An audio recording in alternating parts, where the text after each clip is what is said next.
So சாலிஹ் அலை இஸ்லாம் அல்லாஹ் அனுப்பிய ஒரு சிறந்த நபிமார்கள் ஒரு நபினா சாலிஹ் அலை இஸ்லாம் சொல்லாங்க. அவங்க அனுப்பப்பட்டாங்க சமூது மக்களுக்கு தாவா செய்வதற்கு. சமூது மக்கள் கொஞ்ச நெஞ்ச அட்ராசிட்டி பண்ணாங்க, பயங்கரமான அட்ராசிட்டி பண்ணாங்க. இன்னைக்கும் சமூது மக்கள் மாதிரி தான் இருக்கிறாங்க பெரிய பெரிய வல்லரசு நாடுகள். அவங்களோட டைரானியை நீங்க பார்க்கலாம் இல்லைங்களா? ஸோ சமூது மக்கள் ஆது மக்களுக்கு பிறகு அரபு நாகரிகங்கள்ல ஒன்றாக கருதப்படுறாங்க. அல்லாஹ் அவங்களுக்கு உடல் வலிமை கொடுத்தான், நீண்ட ஆயுள் கொடுத்தான், கட்டடக்கலையில திறமை கொடுத்தான், செல்வ வளம் இருந்தது, விவசாய வளம் இருந்தது, எல்லாத்தையுமே அல்லாஹ் வழங்கியிருந்தான். ஆது மக்களுக்கு பிறகு உங்களை நாம வாரிசாக்கணும்னு அல்லாஹ் சொல்றோம். அவங்க சமவெளிகள்ல மாளிகைகளை அமைச்சாங்க, மலைகள்ல செதுக்கி வீடுகளை உருவாக்குனாங்க. சூரத்துல் ஆராஃப்ல நம்ம பார்க்கலாம் 74வது ஆயத்து. சமூது மக்கள் வாழ்ந்த பகுதி எதுன்னு பார்த்தீங்கன்னா அது ஹிஜ்ர் என்று சொல்லுவாங்க.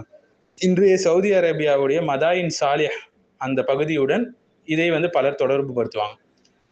ஸோ இவங்களுடைய சிறப்புகள் என்னன்னா, மலைகளை வெட்டி அரண்மனைகள் கட்டினாங்க, கற்களை செதுக்கிறதுல மிகுந்த திறமை பெற்றிருந்தாங்க, ரொம்ப பலசாலியா இருந்தாங்க, வணிகத்துல ஈடுபட்டு இருந்தாங்க, விவசாயம் மற்றும் கால்நடை வளர்ப்புல முன்னேறி இருந்தாங்க. அவங்களுடைய வீழ்ச்சிக்கான காரணமே செல்வமும் அதிகாரமும் அதிகரிக்கும் போது என்ன ஆகும்? ஷிர்க்கு பரவும், ஏழைகள் ஒடுக்கப்படுவாங்க, அகங்காரம் அதிகமாயிடும், அல்லாஹ்வுடைய கட்டளையை மறுப்பாங்க. ஸோ அவங்க என்ன நினைச்சாங்கன்னா, எங்களை விட வலிமை மிக்கவர் யாருன்னு நினைச்சாங்க. இது போன்ற மனநிலை தான் ஆது மக்களிடம் இருந்தது. சில வரலாற்று நூல்கள்ல ஜுந்தா இப்னு அம்ர் என்பவர் சமூக மக்களின் முக்கிய தலைவராக இருந்ததாக சொல்லப்படுது. அவரை பற்றி சொல்லும்போது ரொம்ப ஹார்ட் ஹார்ட்டட், ரொம்ப கடின மனசு உடையவராக அவர் இருப்பாராம், ரொம்ப சீற்ற குணம் உடையவராக இருப்பாராம், அதிகாரத்தின் மீது பெருமை கொண்டவராக அவர் இருப்பாராம். மேலும் முன்னோர்களை அல்லாஹ் அழித்தால் அதிலிருந்து கூட பாடம் கற்க மறுத்தவர் அவர். சில செய்திகள் என்ன சொல்லுதுன்னா, ஆது மக்களுடைய அழிவிலிருந்து தப்பிய சிலர் அவரிடம் உங்களுடைய முன்னோர்கள் அல்லாஹ்வை மறுத்ததுனால தான் அழிந்தாங்க, நீங்களே அதே தவறை செய்யாதீங்கன்னு சொல்லி எச்சரித்தாங்க, தாவா செஞ்சாங்க. அதற்கு அவர் என்ன சொல்றாரு திமிரா, அவங்க வீடுகளை சரியாக கட்டல, அதனாலதான் காற்று அவர்களை அழிச்சிருச்சு.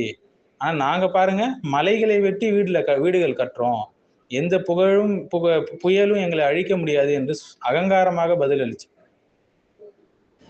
ஸோ சாலிஹ் அலை இஸ்லாம் தௌஹீதை போதிச்சாங்க, அல்லாஹ்வுக்கு நன்றியுணர்வோடு இருக்க சொன்னாங்க, அநீதியை நிறுத்த சொல்லி சொன்னாங்க, பலவீனமானவர்களை ஒடுக்காதீங்கன்னு சொன்னாங்க, பூமியில ஃபசாதை ஏற்படுத்தாதீங்கன்னு சொன்னாங்க. ஆனா யாருமே கேட்கல, அவங்க சில மக்களை தவிர. அந்த நகரத்துல 9 தலைவர்கள் இருந்தாங்க. அந்த ஹெட்டு எப்படி இன்னைக்கு ஊர் தலைவர்கள் தான் ஊரை கெடுக்கிறாங்களோ அந்த மாதிரி இவங்க பூமியில குழப்பம் செஞ்சாங்க, சீர்திருத்தம் செய்யல. சூரத்துல் நம்ல்ல நம்ம பார்க்கலாம். இவர்கள் செல்வாக்கு மிக்கவர்களா இருந்தாங்க, அரசியல் அதிகாரம் கொண்டவர்களா இருந்தாங்க. சாலிஹ் அலை இஸ்லாம் தாவாவுக்கு எதிராக செயல்பட்டாங்க. அப்பதான் ஒரு அற்புதமாக ஒட்டகத்தை அல்லாஹ் அனுப்புறான். அந்த மலையிலிருந்து அப்படியே ஒரு ஒட்டகம் வெளியே வருது, நாக்கத்துல்லா, அல்லாஹுடைய ஒட்டகம். ஆனா அதை பார்த்து அவங்க திருந்தல. அந்த ஒட்டகத்தை என்ன செய்யறாங்க, அதை ஃப்ரீயா தண்ணி குடிக்க விடல, அதை கொலை செஞ்சாங்க. மேலும் அவங்க மீது தண்டனை கொடுக்கப்பட்டுச்சு. ஸோ செல்வம் ஒருபோதும் அல்லாஹ்வுடைய தண்டனையிலேருந்து உங்களை தடுக்காதுங்க. தொழில்நுட்ப வளர்ச்சி மட்டும் உங்களை காப்பாற்றாது. இன்னைக்கு பலர் அப்படிதான் நினைக்கிறாங்க, தொழில்நுட்பமே போதும்னு சொல்லி. அகங்காரங்கள் நாகரிகங்களை அழித்து விடும், அல்லாஹ்வுடைய தண்டனை சீக்கிரமா வரும். தௌஹீத் இல்லாத எந்த முன்னேற்றமும் நிலையான முன்னேற்றம் கிடையாது. ஸோ சமூக மக்களுடைய முக்கிய தலைவர் தான் இந்த ஜுந்தா இப்னு அம்ர் என்பவன். ரொம்ப பெருமை அடிக்கிறவன்.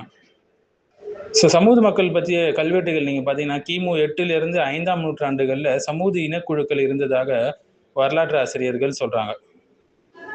ஸோ 19 மற்றும் 20ஆம் நூற்றாண்டில் வடக்கு அரேபியா மற்றும் தெற்கு ஜார்டன் பகுதியில் ஆயிரக்கணக்கான கல்வெட்டுகள் கண்டுபிடிக்கப்பட்டதுங்க. இவற்றை ஆய்வாளர்கள் பொதுவாக சமூதிக் இன்ஸ்கிரிப்ஷன்ஸ் என்று சொல்லுவாங்க.